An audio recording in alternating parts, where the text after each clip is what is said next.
You're listening to The Jacob Valk Show. He's breaking down the latest and greatest in sports as only he can.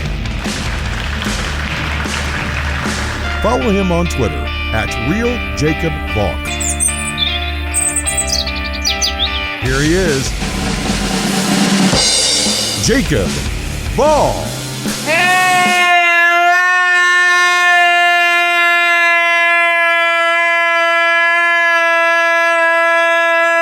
Hello, sports fans!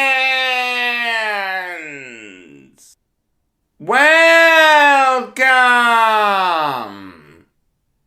to another edition of the Jacob Valk Show.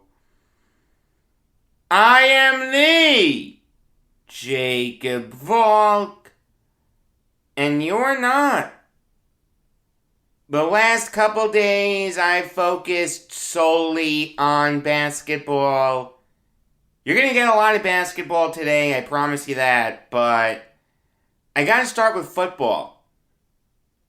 Because there were a couple interesting reports surrounding Deshaun Watson. According to Chris Trapasso of CBS Sports, the Eagles and Texans have had talks about Watson and they're heating up. Also yesterday, Mike Florio of Pro Football Talk said that the Panthers are watching Deshaun Watson. So just to be clear, with Sam Darnold in the midst of his first training camp as a Panther, that team has already decided that they've seen enough and they're ready to trade for Deshaun Watson. That's nothing short of incredible. Watson wasn't at camp on Tuesday. I don't know if he was at camp yesterday. I don't know if he was at camp today. What I do know is that it's in everyone's best interests to move on. Watson wants out of Houston in the worst way, and the Texans have a golden opportunity to trade him. By that I mean, if they don't want to take the position that any player who requests a trade will automatically get his wish, they can say, these allegations surrounding Watson are very concerning to us. That type of conduct is wholly inappropriate. We felt it was best to move on from someone under that cloud. At the end of the day, Watson is the defendant on 22 lawsuits pertaining to sexual assault. I don't want to say where there's smoke, there's fire, but I think it's safe to say that something happened. I mean, here's the thing. Nick Caserio really mangled this situation. We first heard about these lawsuits in the middle of March. He could have traded Watson before then, and he looks like an absolute genius. We got all these picks. We don't have to deal with that headache. We didn't know anything about it, but we got lucky. I'll take it. Now, I don't want to say that Caserio is stuck with Watson, but you're not going to get the king's ransom for him now that you would have gotten in early March.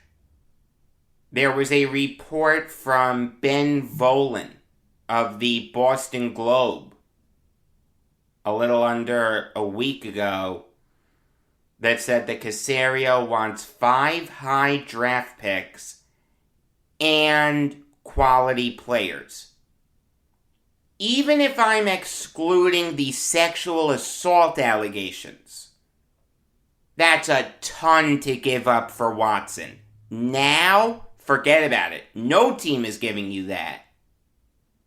I mean, not for nothing, but if Caserio was willing to take a lesser package, Deshaun Watson would be a Jet right now. Zach Wilson would be a Texan. The Jets could have offered you 2 firsts and then some for Deshaun Watson. They had the best package that you could possibly get for Watson. I'm sure conversations between Joe Douglas and Caserio happened, but Caserio didn't want to move on from Watson. Now he's stuck with this headache. Fortunately for him, though, it seems like there are a couple teams interested in trading for Watson. The best thing that Nick Caserio could do right now is ask the Panthers for their best offer for Watson and do the same thing with the Eagles. Whatever team offers the best package, that's where you're trading Watson to.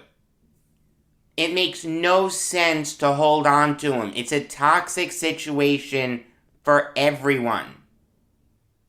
It does bring up an interesting question, though. How would Watson going to Philadelphia or North Carolina work? There's no question that those teams would improve a ton. There's no question that they become playoff threats. The Eagles with Deshaun Watson will vie for the NFC East title. Watson with the Panthers, with Christian McCaffrey, Robbie Anderson, DJ Moore, etc., that team's winning the NFC South.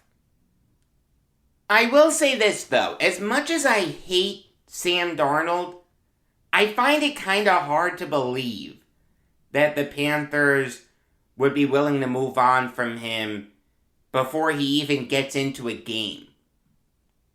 You trade a 2nd, a 4th, and a 6th for this guy. Now in training camp, you've seen enough to be willing to move on from him? It's okay if you have buyer's remorse. I knew you would. But you've got to give him a chance. Okay, even I, the president of the Sam Darnold Haters Club, you've heard of fan clubs, there are now haters clubs, thinks it's unfair to move on from Darnold before he gets into a single game. If Darnold bombs against his old team next month, fine. Move on from him, trade for Watson. I can live with that. You've got to give him a game, though. Now, how would the fan base react to getting him? The reality is, North Carolina is probably the perfect landing spot for Watson. Not a big media market. There won't be as many questions. Yes, the national media would come in and they'd ask a ton of questions, but it wouldn't be like Watson going to New York or LA. There's a big difference between Charlotte and those two cities. I will say this, though. The Panthers' previous owner, Jerry Richardson, was accused of sexual harassment. He was forced to sell the team to David Tepper. Do you really want Watson going to a team that has that history? That's a little dicey. The Eagles, though, are interesting. You've got to realize something. The Eagles brought in Michael Vick when he returned from his prison sentence for dogfighting. Eagles fans are rabid. Like all Philadelphia fans. They'd welcome Watson with open arms. There's not a single Eagles fan on earth that wants Jalen Hurts as their starting quarterback if they can get Deshaun Watson. I'm not sold on Jalen Hurts anyway. And I know there's a sizable contingent of Eagles fans that feels the same way. But if Deshaun Watson is really available, even the most ardent Jalen Hurts supporter would need to say, yeah, Watson's the better player. Again, is he worth the headache? He'd be welcomed by Eagles fans with open arms. They'd buy the jersey, they'd cheer for him on opening day.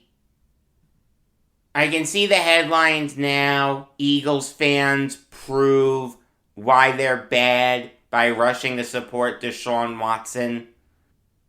You think they care? They don't. The Eagles right now have no chance of making the playoffs. Deshaun Watson gives them a fighting chance. Are they better than the Cowboys? It's close. I'll say this, at this very moment, the Philadelphia Eagles are the worst team in the NFC East. With Deshaun Watson, they become at least the second best. I mean, there is another element to this. Deshaun Watson may miss a bunch of games. Maybe he gets jail time. Maybe he gets a lengthy suspension from the NFL. I have no idea. You think Eagles fans care, though? They don't. They ran to support Michael Vick and realize Vick came into an Eagles team that already had Donovan McNabb. An Eagles team that already had Kevin Kolb. Players that Eagles fans liked. But they ran to support Vick. They ran to buy his jersey. You want to tell me that it's different because Vick paid his debt to society? There were a lot of teams that wouldn't touch Vick with a 50-foot pole when he came back, even when he paid his debt. With the Panthers, it's a little different. You just traded for Darnold. You know he's going to play. Say what you want about him, but he handled everything perfectly. I think the fan base would get upset about that. You know, it's one thing if you're going to trade for Watson. I get everything that comes with that. But then to see him miss a chunk of games. If I was a Panthers fan, I'd be upset. Wait a minute. You just traded for Sam Darnold, a choir boy. Now you're trading for Watson? And he's missing a bunch of games? I wouldn't like that if I was a Panthers fan. And let me just say this. I saw this on Jets Twitter yesterday. People begrudging Jets fans for rooting against Sam Darnold. What's wrong with you? Are you completely nuts? You want Darnold to do well? You do know that the Jets own the Panthers' second rounder next year, right? So the worse the Panthers are, the better the pick. You do know that, right? That's how football works? Also, think about how bad a look it is for the Jets. I've said this before. The only reason that you trade Sam Darnold is if you think he's gonna bust. Joe Douglas can say all the right things, but actions speak louder than words. If he thought that Darnold could be saved, he wouldn't have traded him. If you think that Wilson's better, that's one thing, but if you really think that Darnold's the answer, use that second overall pick on something to help him. Use it on a guy like Penei Sewell or Jamar Chase or Devontae Smith. Or trade down and get a king's ransom. Actions speak louder than words. If Darnold works out, you're going to see everyone saying, same old Jets, same old Jets. I know the counter.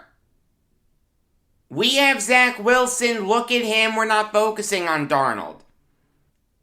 Doesn't matter.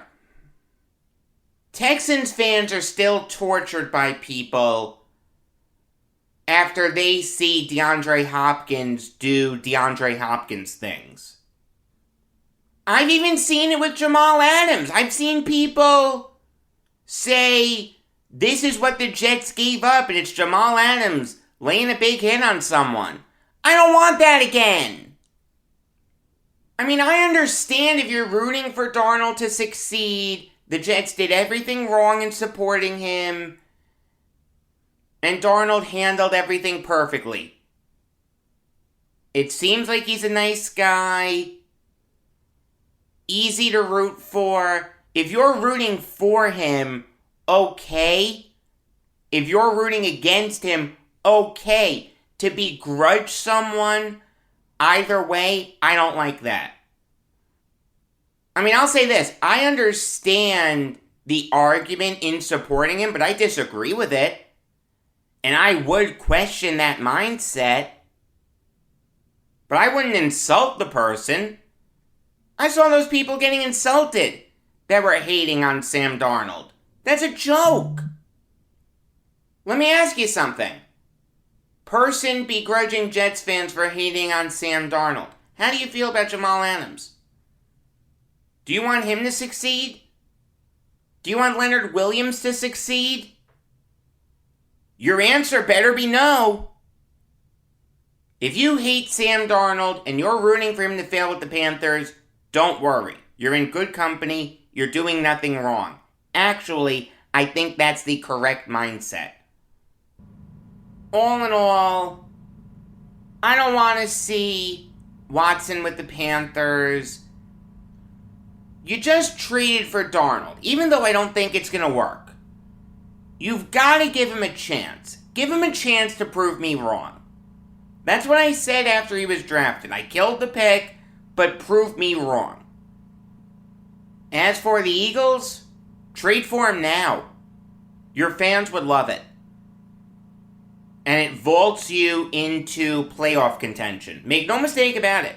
There's a chance that you only finish with like 2 to 3 wins. I can promise you, Jalen Hurts isn't the answer. Trading for Watson makes you a borderline playoff team. That's all Eagles fans care about. I went down the Jets rabbit hole about a minute ago. Let me go down it further. The Jets signed Josh Johnson. How's that for a name out of the past? Josh Johnson. The former Buccaneer, Brown, Bengal, Redskin, Giant, Colt, Bill, Raven, basically every team in the NFL. He actually spent time with the Jets in 2015. Now he's back. It's tough for me to say that this is a great move. I mean, this is Josh Johnson we're talking about. This guy hasn't played in the NFL since 2018. He's only started 3 games since 2013. To put 2013 into perspective, that was Geno Smith's rookie year. That was the first year of John Idzik. But signing Johnson actually fills a pretty big hole for the Jets. For the longest time, they've needed a proven veteran backup quarterback. I called for Tyrod Taylor. I called for Taylor Heineke. I called for Ryan Fitzpatrick. Nick Foles would have made sense. Say what you want about Josh Johnson, but he's a veteran. He's been in the NFL since 2008. Granted, not consecutively. He played in the United Football League. You remember that? The Alliance of American Football. You remember that? The XFL. You remember that? Look, Johnson's a veteran. More than anything, that's what the Jets needed. If you want Wilson to start week 1, make no mistake about it, he's the guy, we're going to ride with him for 17 games, then sure, all you need is a guy like Josh Johnson. Someone who's been around the block, someone who knows New York. Sure, bring in Josh Johnson. At the end of the day, I hope I never see him. I hope the only time I see him is in garbage time when the Jets are up 49-0. At the end of the day, if Josh Johnson plays, will he be good? Probably not. But he's there to be more of a veteran presence, someone to help Wilson through his inevitable rookie mistakes. I like this move. The Jets' QB depth chart isn't great. It should be Zach Wilson, Josh Johnson, and James Morgan. I know that Morgan hasn't had a good training camp, but the Jets just picked him in the 4th round, and not this past draft, the draft before. I don't want to move on from a 4th rounder that quickly. If you can keep him on the practice squad, okay, but that's almost worse. That's giving all the 31 other teams a chance to take him. And if they don't, doesn't that say something about him? At the end of the day, Morgan would be the 3rd string quarterback. He's never going to play. And if he plays, he's not expected to do anything. I'd rather see Morgan on the roster than Mike White, let me tell you. Alright, now I'll give you some NBA Valk talk. And as much as this kills me to say, I've got to start this off with the great moves that the New York Knicks made. Bringing in Kemba Walker and locking up Julius Randle. Think about this starting 5. Kemba Walker, Evan Fournier, RJ Barrett, Julius Randle, and Mitchell Robinson. Think about this bench. Derrick Rose, Emmanuel Quickley, Alec Burks, Obi Toppin, and Nerlens Noel. That's a really good roster. That may be one of the best rosters that the Knicks have had in a really long time. I mean, I was critical of Leon Rose for not adding a point guard in days 1 and 2 of free agency. If you need to wait until day 3 to add Kemba Walker, go for it. I mean, let me tell you, Walker may have been the best option for the Knicks. He's better than Kyle Lowry. It's not even close. You want to tell me Damian Lillard or Colin Sexton realized the king's ransom that you're giving up for those guys. I'd rather sign Walker and just pay him rather than give up young players and or draft picks. Nick Ornberger, who you know and love, before the 2019 free agency frenzy got underway, didn't want the Knicks to sign Kyrie Irving. He was one of the few. He wanted Kemba Walker. He's getting him. He's getting him 2 years late, but he's getting him. The big question with Walker is health. This guy missed 16 games in 1920. He missed 29 games last year. But the Knicks can survive it because they have Derrick Rose. They have Miles McBride waiting in the wings. They're set. They're fine. One of the biggest issues that the Knicks had last year was not having a consistent second scorer. It really wasn't Derrick Rose. All due respect to RJ Barrett. I like RJ Barrett. He can't be the second best scorer on a team that's going to make a lot of noise in the playoffs. Kemba Walker can. This guy is a consistent 20-point per game player.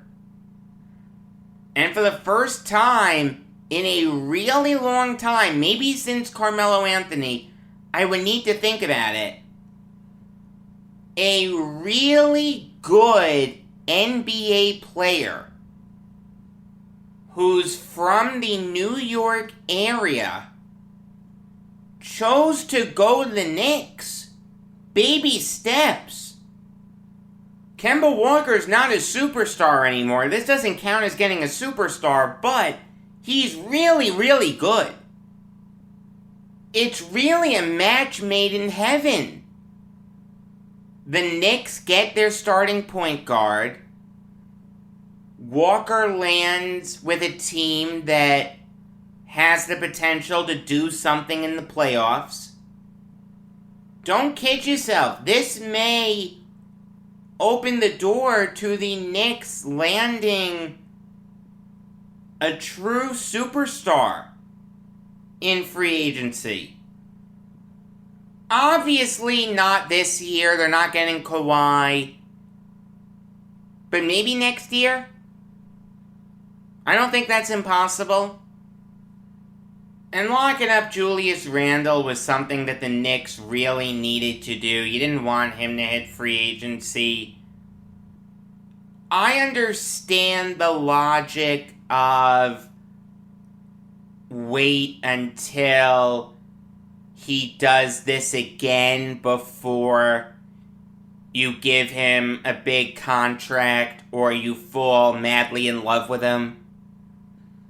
The thing is, though, if you wait too long, Randall's asking price may go up, or he may say, you know what, I want to test free agency.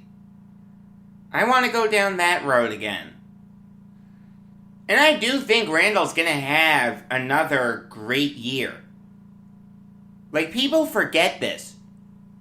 His first year with the Knicks, 1920, was he great? The answer is no.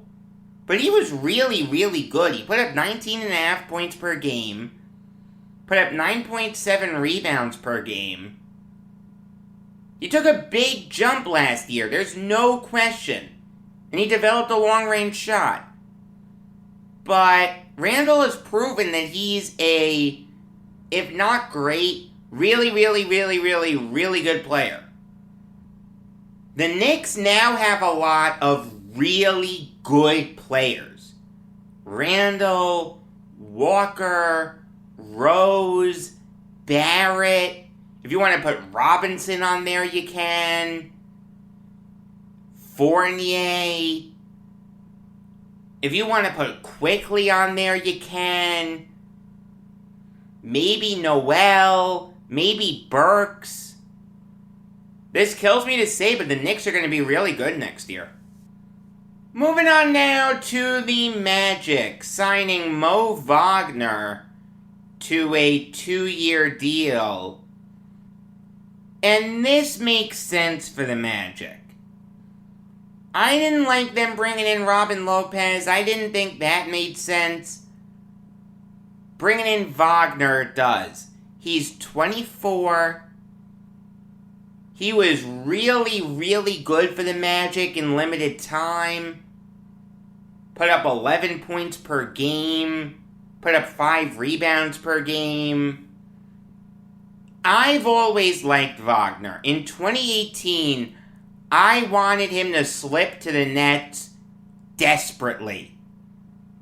The Lakers got him 4 picks before the Nets pick. The Nets took Zan Musa.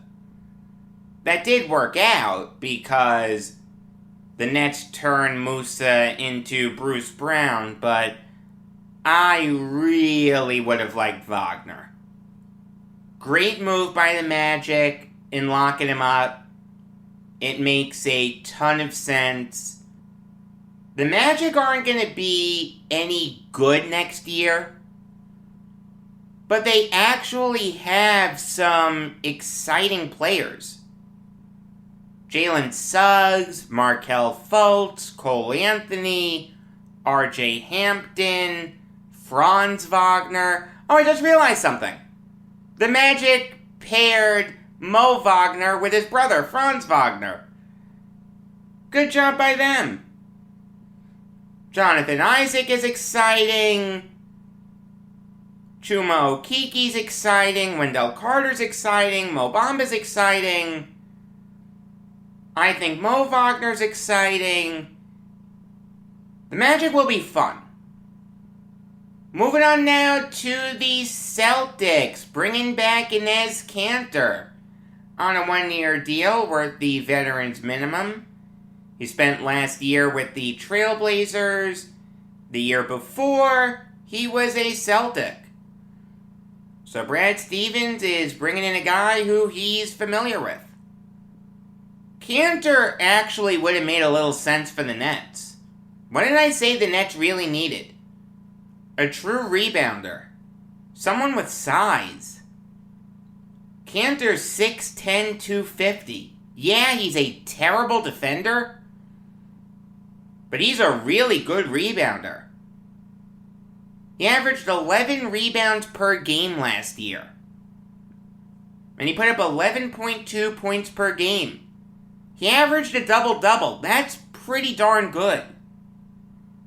I've said this before. The biggest issue with the Celtics last year was their lack of a bench.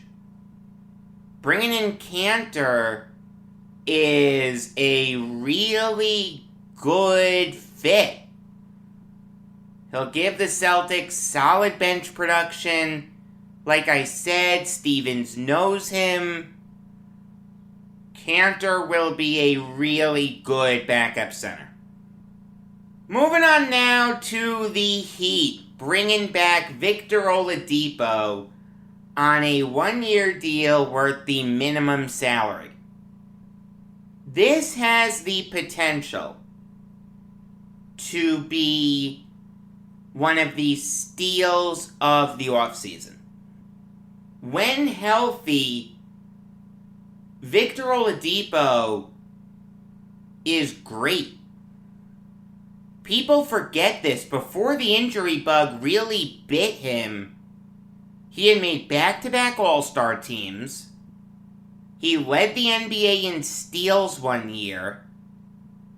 His offensive game had really improved.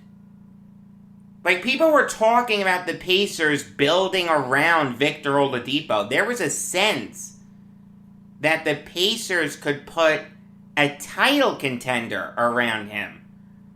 I remember when he got hurt for the first time. I was at a Nets Magic game with my buddy Dan. It was Pride Night at the Barclays Center. The Nets won. It was a close game. It was a good game. But that Oladipo injury stunk. I hate injuries. Nothing good ever comes out of injuries. Oladipo has struggled to bounce back from the injury bug. It's fair to wonder if he'll ever be the same player again. But I'll say this, that he can pencil him in as a backup guard and feel good about it. A lot of teams would kill for a guy like Victor Oladipo to be one of their backups. And in limited time, Oladipo's defense looked like it was rounding back into form. His scoring took a big hit, but his defense was really good. This and the Cameron Payne signing are the two biggest steals of the offseason so far. Job well done by both teams. Moving on now to the Kings, bringing back Terrence Davis on a 2-year deal worth $8 million. And this is a good move for the Kings. Davis played really well for him. His offensive game improved. He's always been a good three-point shooter, but he took his overall offensive game to the next level with the Kings. Then again, he was given more minutes, so you better do something with him. His defense improved. Davis is young. He's 24. I like him as a backup shooting guard. If you want to bring him back, that's fine by me. I have no issue with that whatsoever. It's not a sexy move, but it's a solid move by the Kings. Moving on now to the Warriors, trading Eric Pascal to the Jazz in exchange for the Memphis Grizzlies' top 42 protected second rounder in 2026. In other words, the Warriors were desperate to just get rid of Pascal. And I don't understand why. I like Pascal. I actually think he's a pretty good player. Good interior scorer. Improved his three-point shot. He has the potential to be a really good scorer off the bench for you. And I'll say this, Pascal and Donovan Mitchell were very close friends growing up together in upstate New York. I know that the Warriors had a bunch of players in their front court, and they needed to clear up that glut of talent. But you've got to do better than a low second rounder 5 years from now for Eric Pascal. That's a steal. The Nets should have done that. The Jazz haven't had a flashy offseason, but they've had a really good one.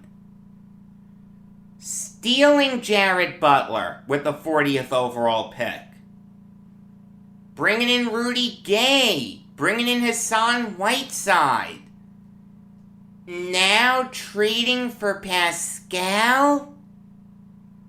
Fantastic job by them. You can't say enough good things about it. The Nets can make up for not trading for Pascal by bringing back LaMarcus Aldridge. That's right. According to Adrian Wojnarowski of ESPN, Aldridge is seriously considering returning to the NBA. Losing Aldridge was such a huge blow to the Nets. They lost that great interior presence. A guy who would score in the interior, defend the interior, grab rebounds, could stretch the floor a little bit. If the Brooklyn Nets can bring LaMarcus Aldridge back, that team becomes better than the Lakers. I mean, this may be the last chance the Nets have to get a lot better. LaMarcus Aldridge is a lot better than Nick Claxton. Nothing against Claxton, but all you have to do is watch those 5 games that Aldridge played with the Nets, and you know that Aldridge was like the perfect fit for the Nets. It doesn't seem like the Nets are going to move on from DeAndre Jordan. Christian Winfield came out with a report yesterday that said that Jordan's relationship with the Big Three is too good. So while I don't like having a $10 million a year cheerleader, there's nothing I can do about it. If you take him out of the equation, it becomes pretty difficult to determine how the Nets can pull off any big trades. Yes, they have the $11 million trade exception from Dinwiddie, but what great player are you going to get for under $11 million? I got news for you. Zion Williamson isn't coming to Brooklyn. I don't know how the Nets can make a Kristaps Porzingis trade work without Jordan. So you think about a roster with LaMarcus Aldridge. You've got Harden, Kyrie, Harris, Durant, Aldridge. On the bench, Mills, Thomas, Brown, Griffin, Claxton. That roster is better than the Lakers roster. That roster has the potential to win over 60 games. That's how important LaMarcus Aldridge would be to the Nets. If you were to write down on a piece of paper what the Nets really need, it would look like Aldridge. A really good rebounder and a great defender. That's Aldridge. I really hope the Nets can bring him back. Even if I'm taking my Nets fandom out of the equation, I don't want Aldridge to go out not on his own terms. He's a borderline Hall of Famer. I don't want him to go out because of an irregular heartbeat. I want him to go out with a title. Let that title come with the Nets. Moving on now to the Wizards, bringing in Raul Neto to be Spencer Dinwiddie's backup. And I'm fine with this. Neto's a solid player. Always been a good three-point shooter. Always been a solid passer. You want to keep him in DC, where he played last year and had his best season? Sure. I have no problem with that. It'll be interesting to see who the backup is, though, I'll say that. Neto's not going to be given anything. He has a chance to be the backup, but it's not a guarantee. Realize, the Wizards did trade for Aaron Holiday. Who would you rather have, Holiday or Neto? I'd rather have Holiday. Maybe the Wizards would prefer Neto because of the continuity. It'll be interesting to see how that shakes out. But bringing Neto back made sense for the Wizards. Moving on now to the Sixers, re-signing Danny Green to a 2-year deal worth $20 million. And this is a great move for the Sixers. Even though the Sixers drastically underperformed last year, Green fit that team perfectly. gave them lights-out shooting, gave them a really good defender. He filled his role perfectly. It seems like the Sixers are going to keep Ben Simmons. So you've got to surround him with as many shooters as possible if you're going to make a big run in the playoffs. Great job in bringing him back. It made a ton of sense. $10 million a year is more than fair for him. It's surprising to me that the Sixers didn't move on from Simmons, but if you couldn't find equal value for him, surround him with shooters. That's the only thing you can do. I do want to talk about a really sad death in the sports world. First time I've done this in a while. Wish that streak could have lasted a little longer. That is the death of J.R. Richard, who died yesterday at the age of 71. Sometimes fate can be a cruel mistress. Richard found that out the hard way. From the mid to late 70s, this guy was one of the best pitchers in baseball. Then destiny intervened. It took Richard a really long time to find his footing. He had cups of coffee with the Astros in 71 and 72. Lasted a little longer in 73 and 74.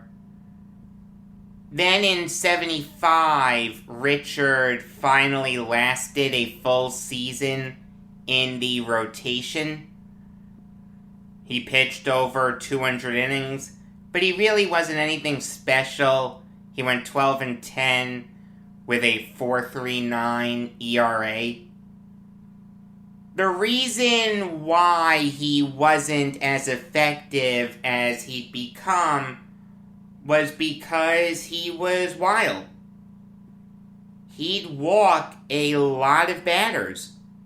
In fact, even when he put it all together, he was still wild.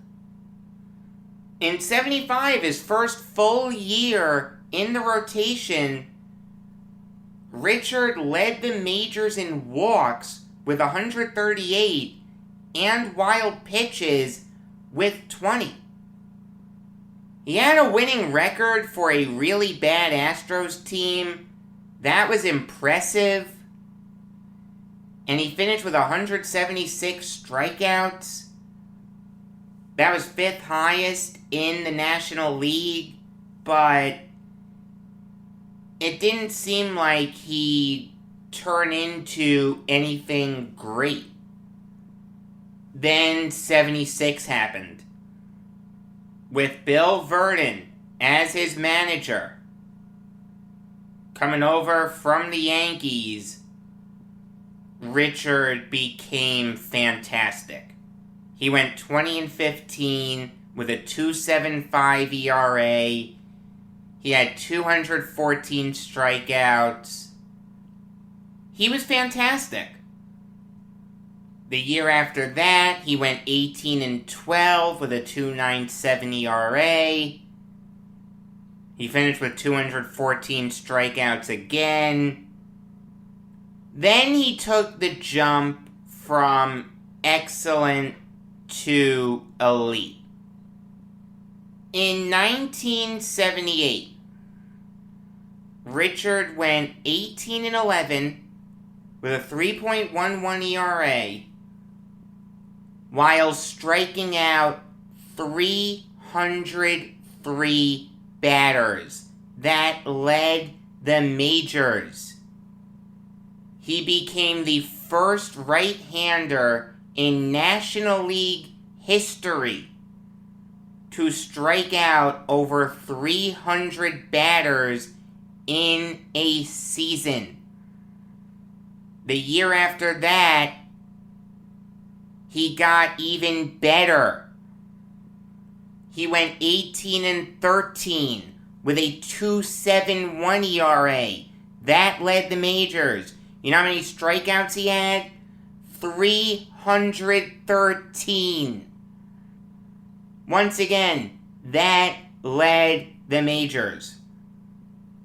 Only 3 pitchers in the modern era have struck out over 300 batters in consecutive seasons. Richard, Sandy Koufax, and Nolan Ryan. Somehow, some way, he never won the Cy Young Award. Well, not somehow, some way. I know why. It's because Richard could be difficult to deal with. He had a reputation of being moody, had a reputation for being a tough guy to get along with.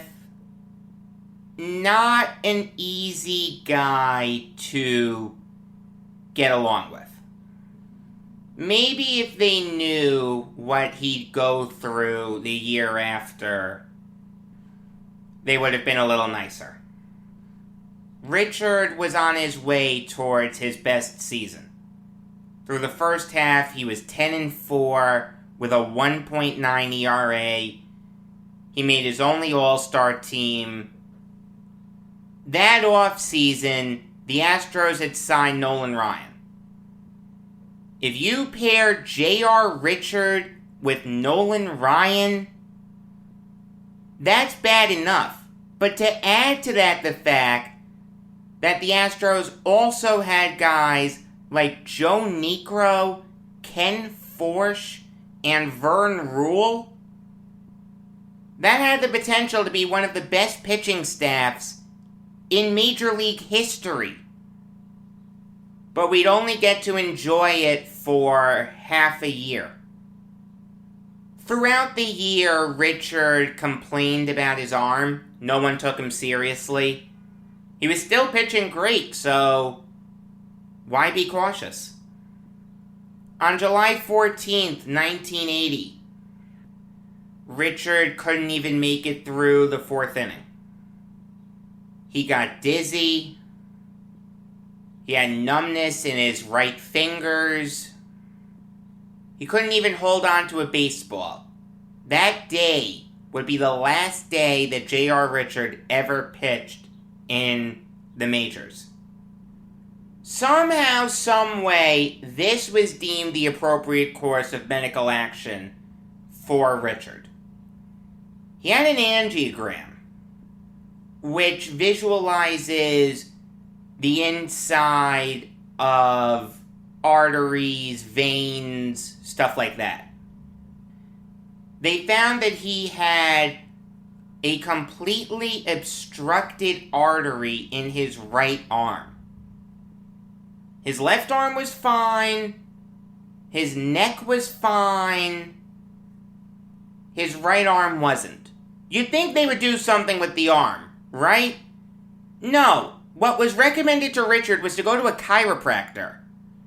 All due respect to chiropractors, my grandfather was a chiropractor.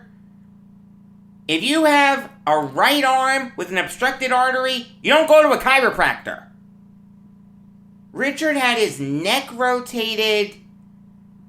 Seemingly all was good. It looked like he would pitch again. On July 30th, he was participating in warm-ups. He was in the outfield. Then he suffered a stroke. Because the doctors didn't do what was right, J.R. Richard suffered a stroke. If that's not malpractice, I don't know what is. Richard did try to come back, but it never worked out. And after baseball, he really struggled. He made some bad business decisions, got divorced and had to pay a ton to his ex-wife. got married again, got divorced again, lost his home, lost a lot of his money. Here's a guy who, once upon a time, was one of, if not the best pitcher in baseball. But by 1994, he was living under a Houston highway overpass. Fortunately, Richard would get his pension from Major League Baseball. I don't know why it took 15 years, but it did. You'd think an exception could be made, but it wasn't. He found a job in a church. He did turn his life around.